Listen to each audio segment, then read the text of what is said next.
এই 2025-এর WBCS executive এক্সামে পরিবর্তনটা কি, যে গ্রুপ এ এবং বির জন্য কী কী পরীক্ষা দিতে হবে এবং গ্রুপ সি এবং ডির জন্য কী কী পরীক্ষা দিতে হবে বা ইন্টারন্যাশনাল ইম্পর্টেন্সটা, সেটা কিন্তু আমরা দেখতে পাচ্ছি এই বছরে WBCS সিলেবাসে। নতুন আমাদের ক্ষেত্রে ইউপিএসসির এই প্যাটার্নটা ছিল, আমাদের ছিল না, এই পুরো পার্টটা কিন্তু অ্যাড হয়ে যাচ্ছে। তোমরা যদি WBCS বা West Bengal civil service executive exam 2025-এর প্রস্তুতি নিচ্ছ, তাহলে এই ভিডিও তোমার জন্য একদম পারফেক্ট।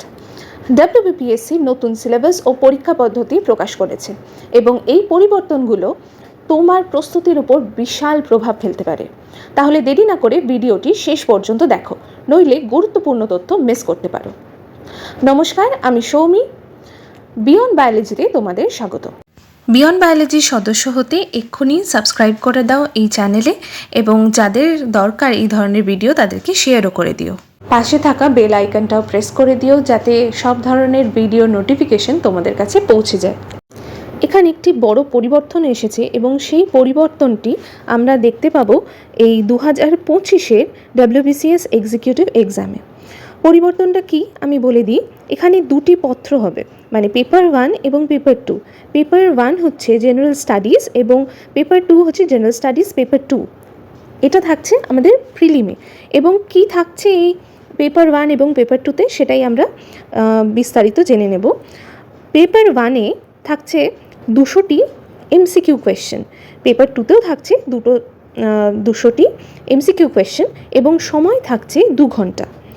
পেপার 2 সাধারণত একটি কোয়ালিফাইং পেপার হবে, যেখানে 33% মার্কস পেতে হবে সেই পেপারটায় কোয়ালিফাই করতে বা পাশ করতে। এবং এটা কম্পালসারি যে প্রত্যেকটি স্টুডেন্টকে দুটো পরীক্ষায় দিতে হবে, মানে পেপার 1ও যেমন দিতে হবে পেপার 2ও তেমন দিতে হবে, কিন্তু পেপার 2 হবে কোয়ালিফাইং ইন নেচার। এরপরে দেখে নেব যে এর স্ট্যান্ডার্ডটা কী হবে। এখানে পরিষ্কার জানিয়ে দিয়েছে পিএসসি যে স্ট্যান্ডার্ডটা হবে গ্র্যাজুয়েশন লেভেলে, মানে এই পেপারের স্ট্যান্ডার্ড হবে গ্র্যাজুয়েট লেভেল। এরপরে আমরা ডিটেলসে চলে যাব যে কী কী পেপার বা কী কী সাবজেক্ট আমাদের পড়তে হচ্ছে এবং মার্কস ডিভিশনটা কী আছে দেখে নেব। ইংলিশ কম্পোজিশন আছে, যেটা 20 মার্কসের। আমরা একটু কম্পেয়ার করে নেব আগের সিলেবাস ভার্সেস নতুন সিলেবাস। আগে ছিল হচ্ছে প্রত্যেকটা বিষয় ছিল 25 নাম্বার করে, ছিল হচ্ছে 25 নাম্বার। এখানে আছে কি 20 নাম্বার করে আছে প্রত্যেকটা। আগে ছিল 25 নাম্বারের ইংলিশ কম্পোজিশন, এখন আছে 20 নাম্বারের পেপার। জেনারেল সায়েন্স আছে, আগেও যেটা ছিল সেটা আছে এখন 20 নাম্বারের, এবং তার সাথে আছে হচ্ছে current events of national and international importance. National international ইম্পর্টেন্সে কারেন্ট ইভেন্টস ছিল, যেটা আগে আমরা কারেন্ট অ্যাফেয়ার্স হিসেবে পড়তাম, সেটা এখন এখানে এইভাবে দিয়েছে। হিস্ট্রি অফ ইন্ডিয়া আমরা আগেও পড়েছি, geography of India, West Bengal special reference দিয়ে, যেটা আগেও ছিল এখনও আছে। তাহলে এক্সট্রাটা কোথায় আমরা দেখে নেব। ইন্ডিয়ান পলিটি অ্যান্ড ইকোনমি এই পার্টটিতে দিয়েছে 20+20 40। আমরা যারা আগে পরীক্ষা দিয়েছি তারা জানি যে আগে এই পার্টটা ছিল হচ্ছে 25 নাম্বারের। 25 নাম্বারে আমাদের দুটোই থাকতো, 25 নাম্বারের মধ্যেই পলিটি করতে হতো, 25 নাম্বারেই ইকোনমি পার্ট ছিল, যেখানে দুটোর মধ্যে অ্যাপ্রক্স 15টা কখনো 17টা এরকম ধরনের হয়তো পলিটি থেকে কোয়েশ্চেন আসতো, বাকিটা আসতো ইকোনমি থেকে। লাস্টের দিকে ট্রেন্ডটা একটু চেঞ্জ হয়েছিল, কিন্তু এটাই মোটামুটি ট্রেন্ড ছিল। এরপরে আমরা দেখব যে এখানে ইন্ডিয়ান ন্যাশনাল মুভমেন্ট, এটাও আছে 20 নাম্বারের, আগে ছিল INM। এর সাথে যেটা অ্যাড হয়েছে environmental ecology, biodiversity, climate change. এই পার্টটা কিন্তু একেবারেই নতুন, এই যে 40 নাম্বারটা, এটা একদম নিউ প্যাটার্ন, এই প্যাটার্নটা আগে ছিল না। আর এর সাথে আমরা কি দেখলাম যে পলিটি অ্যান্ড ইকোনমি ওটা ভাগ হয়ে 20+20 হয়েছে, আগে যেটা 25 নাম্বারে হয়ে যেত সেটা এখন এখানে চলে এসেছে 20+20 40। তাহলে আমরা বুঝতে পারছি যে আমাদের ইম্পর্টেন্সটা কোথায় বেশি লাগছে। এরপরে চলে আসব যে আমাদের সেকেন্ড পার্ট, যেটা কোয়ালিফাইং এর নেচার, যেখানে পেতে হবে আমাদের 33% মার্কস, মানে এখানে 200-এ 33% মানে 66 মার্কস আমাদের লাগবে to qualify for this round.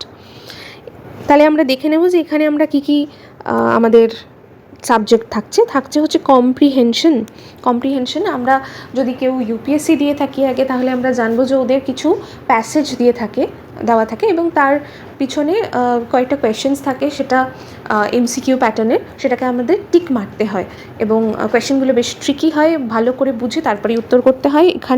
এখানেও সেই ধরনের আছে। কম্প্রিহেনশন থাকছে 60 মার্কসে, ইন্টারপার্সোনাল স্কিলস ইনক্লুডিং কমিউনিকেশন এটা নতুন, লজিক্যাল রিজনিং এটা আমাদের আগে ছিল, এটা এখনও আছে 35 মার্কসে, ডিসিশন মেকিং, প্রবলেম সলভিং, এগুলো আগে প্রবলেম সলভিং রিজনিংয়ের অ্যাজ আ পার্ট ছিল, কিন্তু এখন এই ডিসিশন মেকিং, প্রবলেম সলভিং এই পার্টটা কিন্তু নতুন। আর তারপরে থাকছে জিএমএ যেটা জেনারেল মেন্টাল এবিলিটি, ম্যাথসের portion, basic numeracy, numbers, relations, order, magnitude, data interpretation, যেটা কিন্তু আমাদের থাকতো, মানে মেনলি এটা যদি কেউ এসএসসি, সিজিএল, সিএইচএসএল এই ধরনের এক্সাম বা ফেজের এক্সাম যেগুলো হয় সেন্ট্রালের, সেই ধরনের যেগুলো আমরা দেখতে পাই সেই পুরো প্যাটার্ন এখানে কপি করে চলে এসেছে। বা যারা ইউপিএসসিও দিয়েছে তারা জানে এই পার্টটা ওখানে থাকতো, ওটাও ইউপিএসসি প্যাটার্নের কোয়ালিফাইং নেচার ছিল, এটাও এখানে কোয়ালিফাইং করেছে।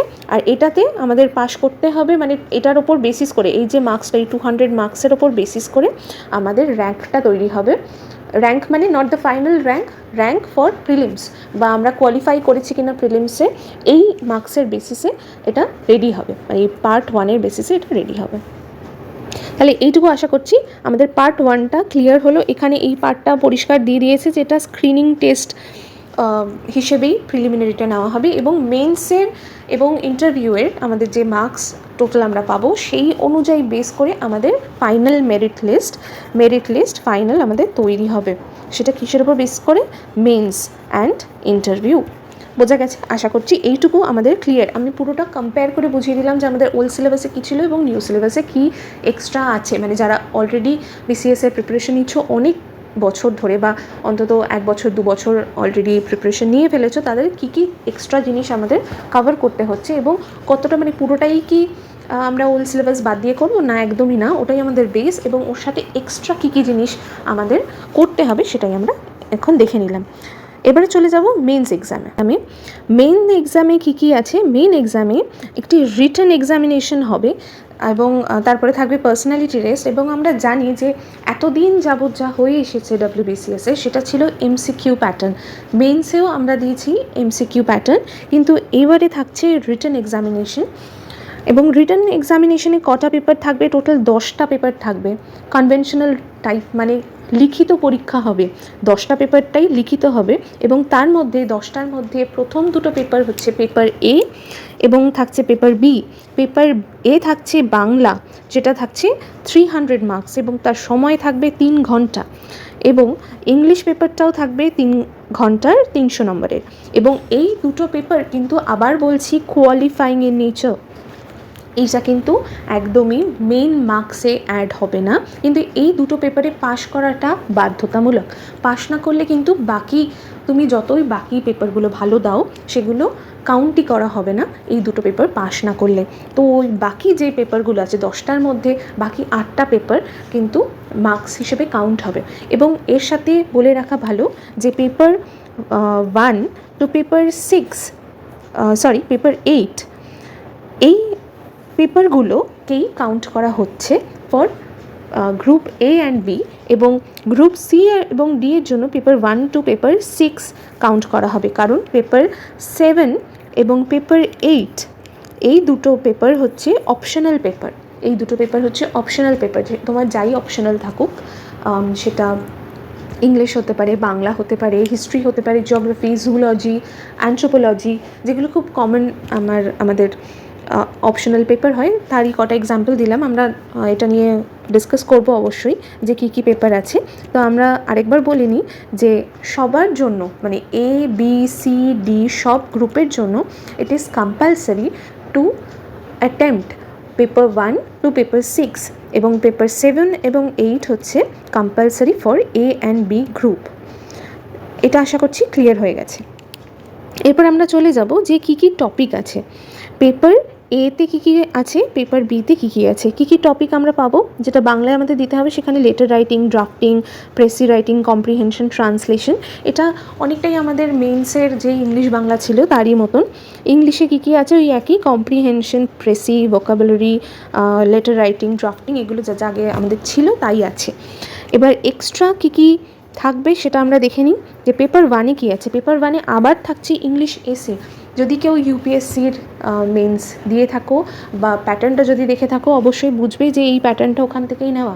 এই 250 নাম্বারের ইংলিশ এসে ইউপিএসসি প্যাটার্নে আমরা এখানে এখন ডব্লিউবিসিএসও দেখতে পাবো। পেপার 2তে থাকছে tradition and culture of Bengal. এইটা আমি কি বলবো, খুবই সমর্থন করি যে এই আমাদের বেঙ্গলি ট্র্যাডিশন এবং কালচার রিলেটেড কোয়েশ্চেন্স থাকবে, যেটা 250 মার্কসে। এটা পেপার 2। কী কী থাকবে, cultural aspect of Bengal, art forms, literature, এই পার্টটা কিন্তু এই অ্যাড হয়েছে এই বছর নতুন। আচ্ছা, তারপরেই দেখে নেব যে পেপার 3তে কী আছে। পেপার 3তে আছে জেনারেল স্টাডিজ 1। জেনারেল স্টাডিজ 1-এ কী থাকছে, হিস্ট্রি এবং জিওগ্রাফি। আমরা এটা নিয়ে পরবর্তীতে আমরা দেখতে পাবো আমরা এই পার্টটা। এরপরে থাকছে পেপার 4-এ জেনারেল স্টাডিজ 2। এখানে মেনলি থাকছে polity and economy. Paper 3 general studies 3, সেখানে থাকছে আমাদের সায়েন্স পার্ট, এবং এটা নিয়ে আমরা বিস্তারিত আলোচনা করব।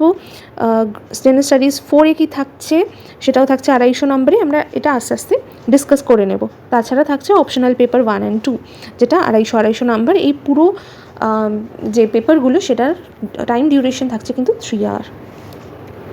যেই পার্টটা এরপরে খুব ইম্পর্টেন্ট সেটা হচ্ছে লিস্ট অফ অপশনাল সাবজেক্ট।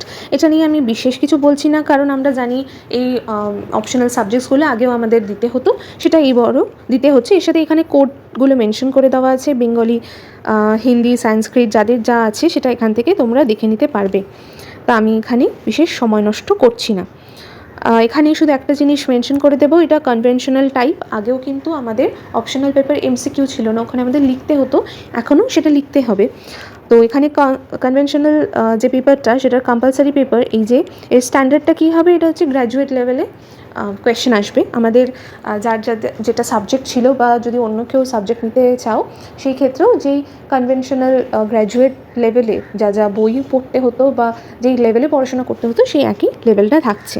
এর মধ্যে 2টো পেপার থাকবে, সেই 2টো পেপারই তোমাদের পেপার 1 এবং পেপার 2 দেওয়া, মানে যেরকম আগে দিতে সেই রকমই এবারও দিতে হবে। এখানে একটি সুন্দর করে সামারি দেওয়া আছে। আমরা সামারিটা আর বেশি ঘাঁটবো না, কারণ আমরা অলরেডি এটা ডিসকাস করে ফেলেছি এই পার্টটা। এই যে পয়েন্ট নাম্বার 8-এ যেটা দেওয়া আছে, যে গ্রুপ এ এবং বির জন্য কী কী পরীক্ষা দিতে হবে এবং গ্রুপ সি এবং ডির জন্য কী কী পরীক্ষা দিতে হবে। শুধু ডিফারেন্স হচ্ছে সিআরডিতে অপশনালটা ইজ নট নেসেসারি, এআরবিতে সেটা লাগছে। এবং এর সাথে মেনশন করে দেওয়া আছে মার্কস ফর পার্সোনালিটি টেস্ট, মানে কোন গ্রুপের সাথে কোন কোন মার্কসের বা টোটাল মার্কস কত হবে পার্সোনালিটি টেস্টের ক্ষেত্রে, সেটা এখানে দেওয়া আছে খুব সুন্দর করে। আর আরেকটা জিনিস যেটা আগেও ছিল এবং এখনও আছে, সেটা হচ্ছে ডিডাকশন অফ মার্কস। যদি কোনো কেউ ভুল করে থাকে নেগেটিভ মার্কস, তাহলে থাকছে পেনাল্টি থাকছে। তো এই ক্ষেত্রেও এখনও সেটি আছে। এবং এখানের এই সিলেবাস যেটা বেরিয়েছে তার মুখ্য জায়গাটায় আমরা চলে এসেছি। এই জায়গাটা সবাই একটু ভালোভাবে দেখবে, কারণ এটা খুব ইম্পর্ট্যান্ট। এই পার্টটা কী কী আমাদের পড়তে হচ্ছে তার ডিটেলস এখানে দেওয়া আছে। তো আমরা জানি পেপার 1 পেপার 2-তে কী কী ছিল। পেপার 1-এ ছিল হচ্ছে ইংলিশ এসে।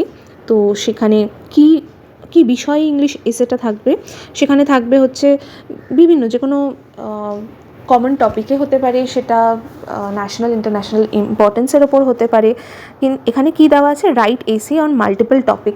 যারা ইউপিএসসি দিয়েছো তারা জানো যে বিভিন্ন ধরনের টপিক, সেটা কারেন্ট অ্যাফেয়ার্স হতে পারে, আমাদের ইন্টারন্যাশনাল সিকিউরিটি, ন্যাশনাল সিকিউরিটি হতে পারে, ইন্টারন্যাশনাল ইস্যুস হতে পারে, যে কোনো হট টপিক সেটাও থাকতে পারে। আমাদের এখানে কিন্তু একটা এসে লিখতে হয়, তো এটা এখানেও থাকবে। পেপার 2-তে যেটা আমাদের ট্র্যাডিশন কালচার অফ বেঙ্গল আছে, সেখানে কি কি এমফাসিস থাকবে, সেখানে যেমন Bengal school of art, paintings and scriptures, যাত্রা, থিয়েটার, সিনেমা, এই পার্টটাতে কিন্তু ফোকাস করেছে। পেপার 2টা আছে literature of Bengal, architectural heritage. আমার তো মনে হয় এটা খুব ভালো একটা কনসেপ্ট যেটা ইন্ট্রোডিউসড হয়েছে। চলো তাহলে দেখে নিই পরের পার্ট কি আছে। পরে আছে হচ্ছে পেপার 3, যেটা আমাদের আগেও ছিল, এখনও আছে, সেটা হচ্ছে হিস্ট্রি এবং জিওগ্রাফি। এবং হিস্ট্রির সাথে আমি দেখিয়ে নেব যে হিস্ট্রি অফ ওয়ার্ল্ড, এটা কিন্তু আমাদের খুব একটা ছিল না বা আমরা দেখিনি। সেখানে আমাদের কী ছিল, যে ইন্ডিয়ান হিস্ট্রি ছিল এনশিয়েন্ট, মিডাইভাল, এবং তার সাথে আইএনএম যে পার্টটা, ন্যাশনাল মুভমেন্ট, সেটা ছিল, এবং তার সাথে অ্যাড হয়ে গেল history of the world, this is new. এবং তার সাথে জিওগ্রাফির পার্টে বলবো যে জিওগ্রাফি মোটামুটি সেম, কিন্তু এখানেও কিছু টুইস্ট আছে, যেমন ডিজাস্টার এবং ডিজাস্টার ম্যানেজমেন্ট, কনজারভেশন, এটা এনভায়রনমেন্টাল পার্ট ছিল, সেটা এখানে ঢুকিয়ে দিয়েছে। এখানে জিওগ্রাফিক্যাল ফিচার্সে আমাদের কিছুটা ওয়ার্ল্ড জিওগ্রাফি আগেও পড়তে হতো, কিন্তু সেটা খুবই সামান্য, কিন্তু এখানে একটা বেশ ইম্পর্টেন্ট পার্টই এখানে অ্যাড করেছে। ঠিক আছে, এরপর চলে যাব পেপার 4-এ। পেপার 4-এ আগে আমাদের ছিল ইন্ডিয়ান পলিটি, ইন্ডিয়ান ইকোনমি, এবং তার সাথে এখন যেটা জুড়ে দিচ্ছে সেটা হচ্ছে ওয়ার্ল্ডের পার্সপেক্টিভে বা ইন্টারন্যাশনাল ইম্পর্টেন্সটা, সেটা কিন্তু মানে আমরা দেখতে পাচ্ছি এই বছরে WBCS সিলেবাসে। ঠিক আছে, এখানে ইন্ডিয়ান কনস্টিটিউশনের যা যা পার্ট আগে ছিল তাই আছে, আমি এটা নিয়ে আর সময় নষ্ট করব না, আমরা দেখে নেব যে এক্সট্রা কী আছে, ইম্পর্টেন্ট কী আছে, এই বছরে কী নতুন অ্যাড হলো। ঠিক আছে, আচ্ছা, এইখানটাতে তুমি দেখতে পাবে যে effect of politics and development and developing country, এই পার্টটা, এইটা কিন্তু এই যে border areas, security challenges, external state, non state actors, এই যে international and national importance security, এই পার্টটা কিন্তু ইউপিএসসি থেকে এখানে এসেছে। এরপরে গ্রুপ বিতে চলে যাব, ইকোনমি পার্টে। ইকোনমিতে আগে যা যা ছিল এখানেও তাই আছে, উইথ ফোকাস অন এই পার্টটা, ওয়েলফেয়ার স্কিমস আগেও ছিল, এখনও আছে, কিছু জিনিস আমাদের এখানে অ্যাড হয়েছে, মোস্টলি সেম আছে।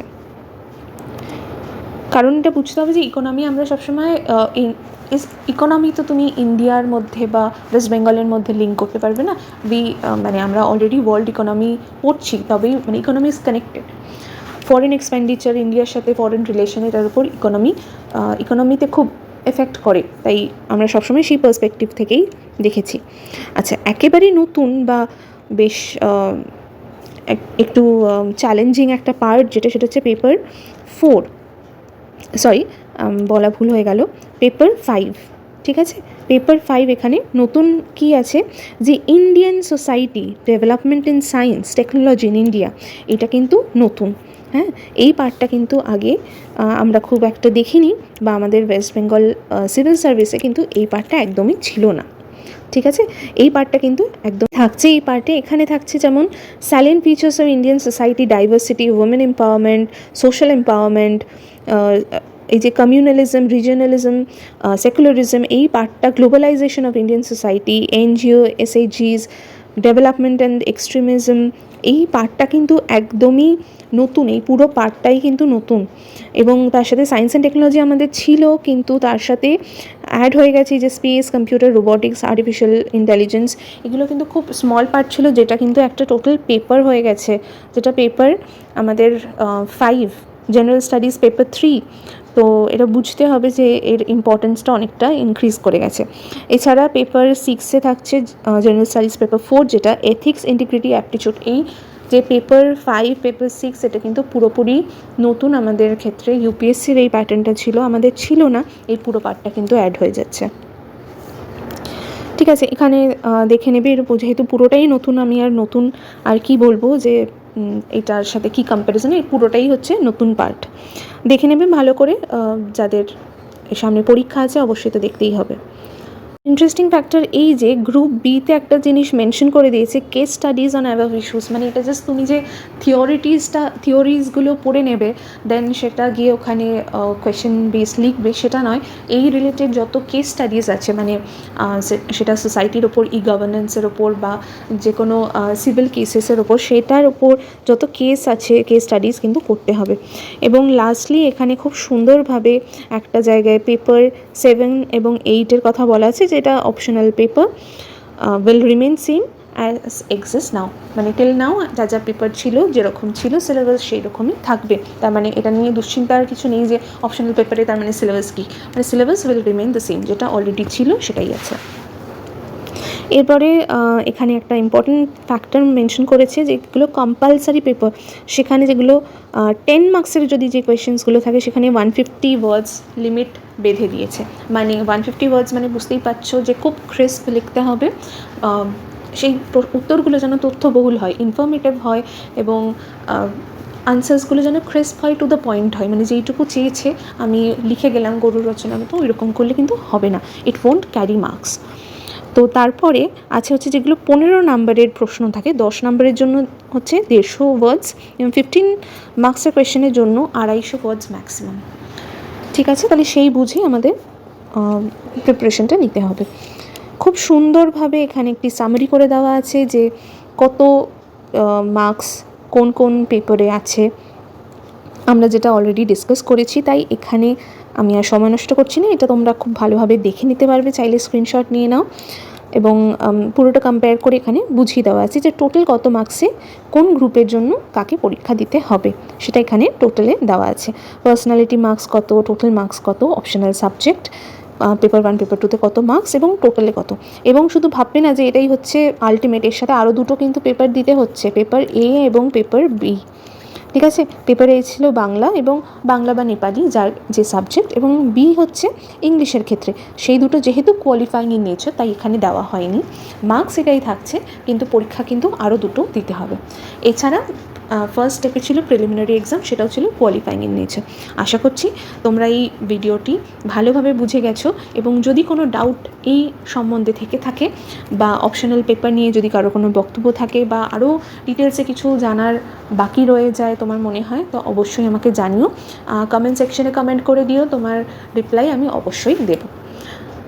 তার সাথে ভিডিওটি যদি তোমার ভালো লেগে থাকে অবশ্যই লাইক করে দিও, শেয়ার করে দিও তোমার সেসব বন্ধুদের সাথে যারা WBCS সিভিল সার্ভিস এক্সামের প্রিপারেশন নিচ্ছে 2025-এ, তারা বসবে, তো তাদের সাথে অবশ্যই শেয়ার করে দিও। আর যদি কোনো ডাউট থাকে অবশ্যই আমাকে জানিও। ধন্যবাদ, ভালো থাকবে, এইভাবে পড়তে থাকো, এগিয়ে চলো এবং বিয়ন্ড বায়োলজির পাশে থাকো।